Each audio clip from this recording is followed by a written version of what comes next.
सनातनो नित्यं ज्ञानदर्शननायकः चारित्राणो गम्भीरा मोक्षमार्गोपदेशकः। बोले अनंत अनंत परम सिद्ध भगवान की, वृषभादि 24 तीर्थंकर भगवान की, 1008 श्री आदि धर्म प्रतक आदिनाथ भगवान की, आचार्य गुरु विराग साई महाराज की, अहिंसामय विश्व धर्म की जय। प्यारे बंधु, आज अक्षय तृतीया का पर्व जो अक्षय दान के रूप में प्रवर्तन हुआ, सभी जानते हैं। अवसर्पणी काल, इस अवसर्पणी काल में सबसे पहले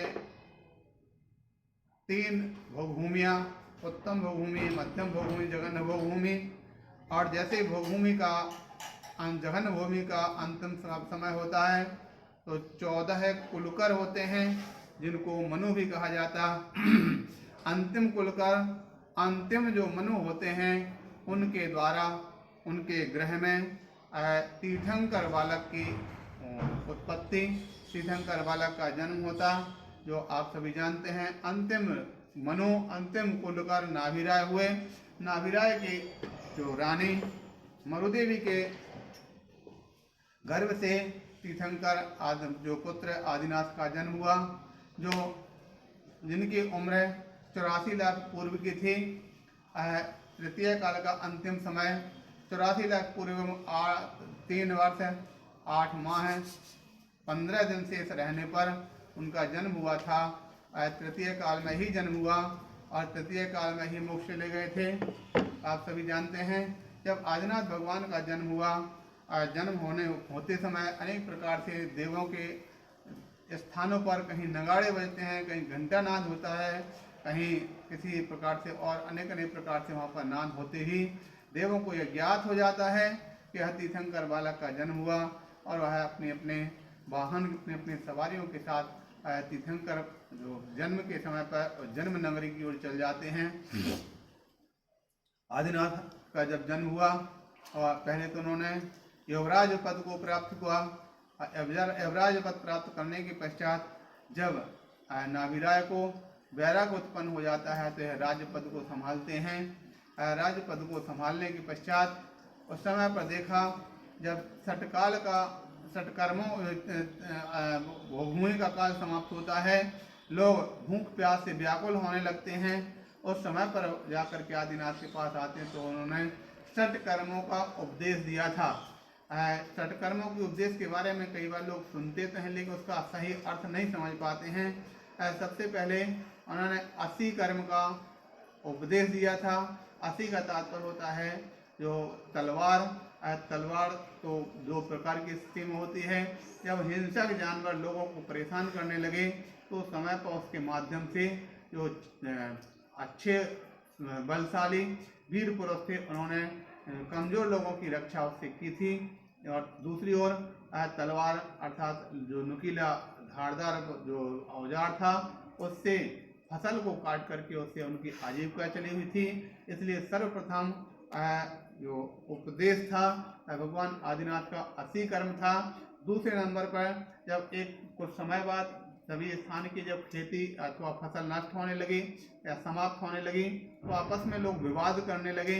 इसलिए उस विवाद को दूर करने के लिए मसीह कर्म का उपदेश प्रारंभ हुआ। मसीह कर्म के साथ उससे बंटवारा कर दिया कि इतने जगह पर मसीह यानी स्याही होता तो चाक डाल करके निश्चित कर दिया कि यहाँ की इधर के इतने लोग इस व्यक्ति उसमें अपना खेती लगेंगे, वहाँ पर इस प्रकार से अपना लेंगे। तो बंटवारा कर दिया। बंटवारा करने से उसको मसीह कर्म कहा गया। तीसरे नंबर पर जब वहाँ उनकी खेती अथवा उनकी जो इत्यादि सामग्री समाप्त होने लगी तो फिर लोग परेशान हुए। जब परेशान होते हैं तो तीसरे नंबर पर भगवान ने वहाँ पर कृषि कर्म का उपदेश दिया था। कृषि अर्थात इसमें दोबारा फिर से आप अनाज फसल बोएंगे तो दोबारा मेहनत करेंगे, फिर से आपको प्राप्त हो जाएगी। एक कृषि कर्म का उपदेश दिया था। इस प्रकार क्रम से 80, मसीह, कृषि और उसके पश्चात जब एक स्थान पर जलवायु वातावरण के आधार पर कहीं गेहूं अधिक होते तो कहीं चने अधिक होते तो कहीं कोई फसल अधिक होती है। जब एक वस्तु से दूसरी वस्तु की जब परेशानी होने लगी तो तीसरे नंबर पर वाणिज्य अर्थात व्यापार का उपदेश दिया। वहाँ एक स्थान से दूसरे स्थान पर लोग आप जा करके वस्तु यहाँ पर ले जाएं, वहाँ से वापस लेकर के आएँ, इसको विनिमय भी बोलते हैं। तीसरा वाणिज्य नाम की शिक्षा दी थी। इसके पश्चात वाणिज्य के पश्चात फिर कुछ जब जरूरत पड़े और बर्तन इत्यादि की, तो वहाँ पर फिर शिल्प का उपदेश दिया, जिससे अनेक प्रकार से कभी मिट्टी के बर्तन, कभी पत्थरों को घिस करके पत्थरों के बर्तन इत्यादि लकड़ी के बर्तनों का निर्माण करने की कला सिखाई, जो व्यक्ति के जीवन में अनेक प्रकार की सुविधाओं को उत्पन्न करने वाला हुआ। इसलिए शिल्प कला का उपदेश दिया। उसके पश्चात अंत में कला यानी विभिन्न प्रकार की जो डिजाइन है, प्रिंट है, उसके माध्यम से इतिहास को सुरक्षित रखने के लिए इस प्रकार से कला की शिक्षा षटकर्म का उपदेश उन्होंने दिया। और षटकर्म का उपदेश करने के पश्चात जब उनकी लगभग 83 लाख वर्ष की आयु पूर्ण होती है, तीर्थंकर प्रकृति को बंद करके आए थे, तो समय सौधर्मेंद्र की वहाँ पर चिंता उत्पन्न हुई कि इतना समय हो गया, भगवान आदिनाथ के लिए अभी तक वैराग्य उत्पन्न नहीं हुआ, क्या करना चाहिए। तो उस समय पर उन्होंने एक नीलांजना, जिसकी उम्र बहुत कम थी, ऐसी नीलांजना को भगवान के सामने नृत्य करने के लिए भेजा। और जैसे नृत्य करते करते उसके लिए उसका अंत हो जाता है, भगवान उस दृश्य को देखकर उनके लिए संसार की असारता नजर आने लगी, वैराग उत्पन्न हो जाता है। और जब वैराग उत्पन्न हो जाता है तो वह वैराग लेकर के आप जा करके उनके साथ में 4000 राजा उनके साथ में संयम धारण करने के लिए चले गए। किंतु जैसे ही राजा करके ध्यान में मग्न हो जाते हैं, 6 महीने तक ध्यान लगाकर बैठ जाते हैं, साथ में रहने वाले जो राजा हैं उन सब के लिए सब धर्म की प्रक्रिया ज्ञात नहीं थी। वो जैसे ही आँख खोलकर देखते हैं, उनको भूख प्यास सताती है, तो कहीं पेड़ के फल तोड़ने लगे, कहीं तालाब से पानी पीने लगे। वहाँ से आवाजाही ध्यान रखना, ठहरें। जो इस मार्ग में निर्गंथ मुद्रा में इस प्रकार के स्वच्छंद प्रवृत्ति नहीं चलेगी। अगर तुमको इस प्रकार से करना है तो फिर लोगों ने अनेक प्रकार के रूप धारण किए, किसी ने पत्ते लपेटे, किसी ने छाल लपेटी, और इस प्रकार से अनेक प्रकार से लोग इस प्रकार से चलने लगे। 6 महीने तक उनका ध्यान पूर्ण हुआ। जब 6 महीने के बाद ध्यान समाप्त होता है, आहारचर्या के लिए निकलते हैं लोग। आहारचर्या की विधि नहीं जानते थे, 6 महीने तक घूमते रहे। घूमते घूमते अनेक अनेक नगरों में, अनेक अनेक शहरों में जाकर के पहुंचते हैं। वहाँ लोग जाकर के कोई कहते हैं हमारे यहाँ पर एक दान की प्रवृत्ति में, कोई कहते हैं हमारे वस्तु ले लो, हमारे रत्न ले लो, हमारा राज्य ले लो, यहाँ तक कि कोई तो हमारी अपनी कन्या भी देने को तैयार थे। लेकिन फिर भी वह सभी जानते थे तो उस तरफ ध्यान भी नहीं दिया। इत्तेफाक कभी कभी एक निमित्त और संयोग होते हैं कि कभी पूर्व भाव की कुछ स्मृतियां व्यक्ति के सामने आ जाती हैं। तो उस समय आप सभी जानते हैं हस्तिनापुर नगर के नरेश, श्रेयांस राजा और सोम राजा वहाँ पर निवास करते थे। जब वहाँ पर घूमते घामते वहाँ पर पहुँचते हैं तो राजा नरेश जो श्रेयांस के लिए अपने पूर्व भाव की स्मृति याद आई। जब राजा जो श्रेयांस ने अपने पूर्व भाव में भगवान आदिनाथ जो समय बने थे, उस समय पहले राजा चक्रवर्ती वज्रजंत्र चक्रवर्ती के नाम से थे। उनकी रानी श्रीमती का जो जीव है ये राजा श्रेयांस का जीव था।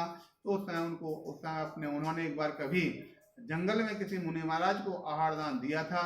उस समय उनकी स्मृति आती है, तो स्मृति से वो कैसी विधि पड़गान की होती है उनको ज्ञात हो जाती है। और जैसे ही दूसरे दिन सुबह सुबह भगवान आदिनाथ वहाँ से निकलते हैं तो वहाँ से उनको पड़गान करना प्रारंभ कर देते हैं। हे स्वामी नमोस्तु नमोस्तु नमोस्तु, अत्र अत्र अत्र अवतर आह्वान करके उनको यथायथ स्थान पर नवधा भक्ति, आप सभी जानते हैं नवधा भक्ति में सबसे पहले कौन सी नवधा भक्ति में पड़गान करना, उच्चासन पर बैठाना, पाद प्रक्षालन करना, पूजन करना, नमस्कार करना, और उसके बाद मन शुद्ध है, वचन शुद्ध है, काय शुद्ध है, आहार जल शुद्ध है। इस प्रकार से नवधा भक्ति पूर्वक दाता के 7 गुणों से संयुक्त होकर के और समय पर उन्होंने भगवान का आहार कराया। जब आहार हुआ तो समय पर पंचाचार हुए थे। पंचाचार अर्थात 5 प्रकार की शुभ वृष्टि, रत्न वृष्टि इत्यादि हुई थी। उस समय पर देवों ने आकर के अहोदान अहोपात्रम, अहोदानम अहोपात्रम इस प्रकार की मंगल ध्वनि व गुंजायमान की रखी थी। तब से लेकर के आज तक आज का दिन अक्षय तृतीया के रूप में प्रचलित हुआ। आप सभी जानते हैं तीर्थंकर भगवान 64 रिद्धि के धनी होते हैं। 64 रिद्धि के अंदर एक रिद्धि आती है जो है अक्षीण महालय और अक्षीण महानस। अक्षीण महालय का मतलब जहाँ पर कितने भी छोटे से स्थान पर पूरा चक्रवर्ती का कटक भी समा जाए फिर भी जगह कम पड़ने नहीं पड़ती है, अक्षीण महालय होता है। और दूसरे अक्षीण महानस, थोड़ा सा भी भोजन क्यों ना हो तो वहाँ पर कितना भी चक्रवर्ती का कटक भी जम जाए तो भी भोजन की कमी नहीं होती है। इसलिए अक्षीण महानस रिद्धि तीर्थंकर भगवान के लिए होती है। उस महान होने से, उस रिद्धि के प्रभाव से तब वहाँ पर किसी प्रकार की कोई कमी नहीं हुई, इसलिए वह दान उस दिन से अक्षय दान के रूप में माना गया। प्यारे बंधु, आप सभी जानते हैं कि व्यक्ति के जीवन में जब भी पुण्य और पाप का फल निश्चित रूप से प्राप्त होता है, कभी पुण्य अगर किया हुआ है पुण्य फल पुण्य उदय में आकर के जीवों को कल्याण का मार्ग प्रशस्त करता है, सभी प्रकार से यथा कीर्ति की प्राप्ति कराता है, सभी प्रकार से सुख सुविधा आनंद और भोगों की प्राप्ति कराता है। किंतु पाप कर्म का जब उदय होता है तो व्यक्ति के लिए असाता, दुख, बीमारी, कलह इत्यादि उत्पन्न कराता है और अंत में उसका अपयश ही प्राप्त होता है, अच्छा करने पर ही बुरा होता है। इसलिए प्यारे बंधु, भगवान आदिनाथ दोनों का पूर्व पुण्य का उदय था कि उन्होंने जो जो भी क्रिया करते गए तो सारी की सारी क्रियाओं से अनेक अनेक प्रकार से धर्म का प्रवर्तन और तीर्थ का प्रवर्तन होता चला गया। उनके स्वयं के जीवन में धर्म का प्रवर्तन हुआ और उसके आहार के निमित्त से दान तीर्थ का प्रवर्तन हुआ था। ये दोनों प्रवर्तन आज के दिन अक्षय तृतीया के आधार पर दुनिया के लोग कुछ अन्य मतावलंबी अपने अपने स्थान से कोई दान तीर्थ के रूप में इसको मानते हैं, तो कोई गौदान के रूप में मानते हैं, कोई साधु दान के रूप में मानते हैं, कोई किसी अन्य रूप में मानते हैं, लेकिन वास्तविकता में तो ये साधु दान ही है। कई स्थानों पर वहाँ पर लोगों के द्वारा प्रश्न आता है, लोग महाराज खाना पीना भोजन बनाते हैं तो भोजन बनाने के सबसे पहले शुरू में एक रोटी लेते हैं और रोटी उसको अलग रख देते हैं, वो बोला करते हैं गाय की रोटी है। क्या ये सही है? उनका कथन क्या नहीं, बिल्कुल गलत है, ये गाय की रोटी नहीं है। ठीक है, ये गाय की रोटी तो लोगों में प्रचलन में आ गई। वास्तविकता में तो यह है कि जो सदश्रावक होते हैं, सदश्रावक भोजन बना करके सबसे पहले जो दान के रूप में साधु के लिए ही दान के रूप में रोटी निकाल कर रखते हैं कि साधु उपलब्ध नहीं है, एक रोटी निकाल कर उनके निमित्त निकाल के रख दिया, बाद में ही स्वयं भोजन करते हैं। और वो रोटी रखी उसको क्या करें, तो शाम को बच्चे से या किसी भाई से कहा भैया रोटी रखी है, इसको गाय को खिला करके आ जाओ। और प्रतिदिन इसी प्रकार का क्रम चलता चला गया।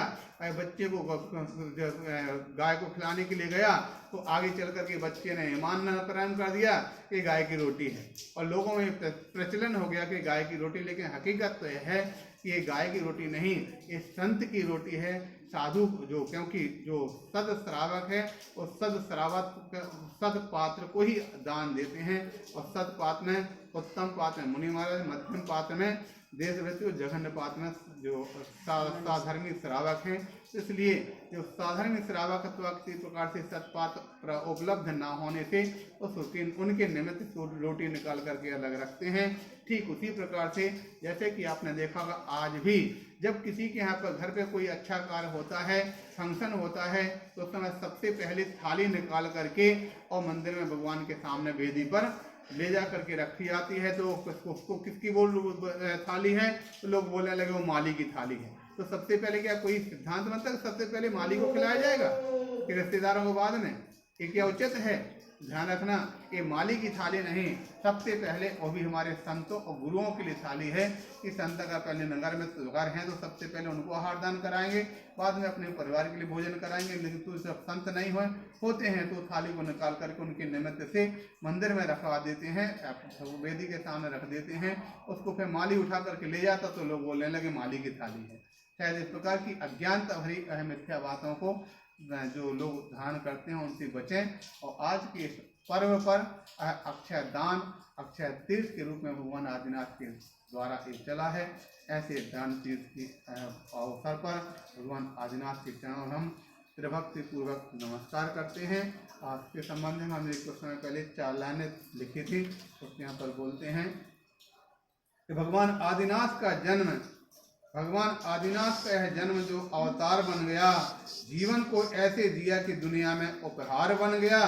अरे लोग भूले हुए थे विशद दान की प्रवृत्ति को, अक्षय तृतीया को आहार पाया जो त्योहार बन गया। अक्षय तृतीया को आहार पाया जो त्योहार बन गया। भगवान आदिनाथ ने लोगों को सत्कर्म का उपदेश दिया है, जग को जियो और जीने दो का संदेश दिया है। सौभाग्य जागा राजा सोम और श्रांत का विशद, जिन्होंने दान तीर्थ का प्रवर्तन किया है, जिन्होंने विशद दान तीर्थ का प्रवर्तन किया है, जिन्होंने विशद दान तीर्थ का प्रवर्तन किया है। ऐसे इस पार्व पर हमारा भगवान आदिनाथ के चरणों में त्रिबार नमोस्तु नमोस्तु नमोस्तु।